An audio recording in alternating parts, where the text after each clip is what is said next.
এভাবে রান্না করে খাওয়ালে তারা অনেক বেশি খুশি হয়। আর তাদের এই খুশি মুখটা দেখলে সত্যি মন প্রাণ জুড়িয়ে যায়। হ্যালো ফ্রেন্ডস, আসসালামু আলাইকুম। সবাই কেমন আছেন? আলহামদুলিল্লাহ, আমি অনেক ভালো আছি।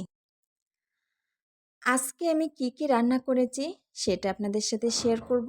আর এই রান্নাটা কাদের জন্য করেছি সেটাও বলবো। তো প্রথমে আমি বেগুন ভাজি করে নিয়েছি। এভাবে বেগুন ভাজি করে পোলাওর সাথে খেতে কিন্তু অনেক মজা লাগে। আমার বেগুন ভাজা কমপ্লিট। এবার আমি ডিম ভুনা করব। আর আজকে আমি কি রান্না করেছি? বেগুন ভাজি করেছি, ডিম ভুনা করেছি, গরুর মাংস থাকবে। আর এই সম্পূর্ণ রান্নাটা করেছি আমি মাদ্রাসার ছোট ছোট এতিম বাচ্চাদের জন্য। এইভাবে মাঝে মাঝে রান্না করে আমি ওদের খাওয়াই, কারণ ওরা সবসময় মাদ্রাসায় থাকে। কখন কি খায় কি করে না করে বাসার রান্না এভাবে কিন্তু তারা পায় না। মাদ্রাসায় থাকে, যখন যেটা সামনে আসে সেটা তাদের চুপচাপ খেতে হয়। কিছু বলার কোনো অপশান এদের থাকে না। তাই চেষ্টা করি তাদেরকে একটু ভালোবেসে আদর করে এভাবে ঘরে ডেকে এনে খাওয়াতে। আর এই রান্নাটা তারা অনেক বেশি পছন্দ করে। ছোট ছোট বাচ্চাগুলো যখন হাসি খুশিভাবে এভাবে খায়, দেখতে খুবই ভালো লাগে। আর ওরা যখন বাসায় আসে সবাই একসাথে বসে এত হাসি এত খুশি থাকে, মনটা জুড়িয়ে যায়। বিশেষ করে আমার মেয়েরা তো ওদেরকে অনেক বেশি পছন্দ করে।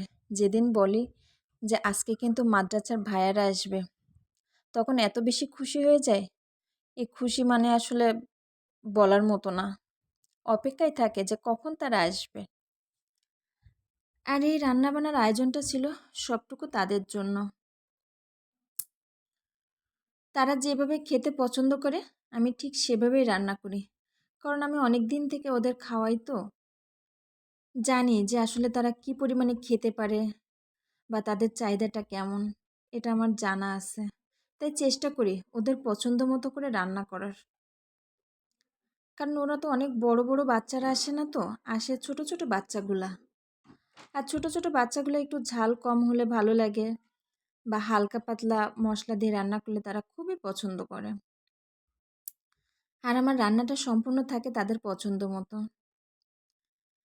কারণ একদিন ডেকে এনে বাসায় খাওয়াবো, যদি তাদের পছন্দ না হয় তাহলে তো সেটা হয় না। আর সবথেকে বড় কথা, এতিম বাচ্চা নবী করিম সাল্লাল্লাহু আলাইহি সাল্লামের অনেক বেশি পছন্দ ছিলেন। তাই চেষ্টা করি তাদেরকে খুশি রাখার। তো এই ছিল আমার আজকের ভিডিও।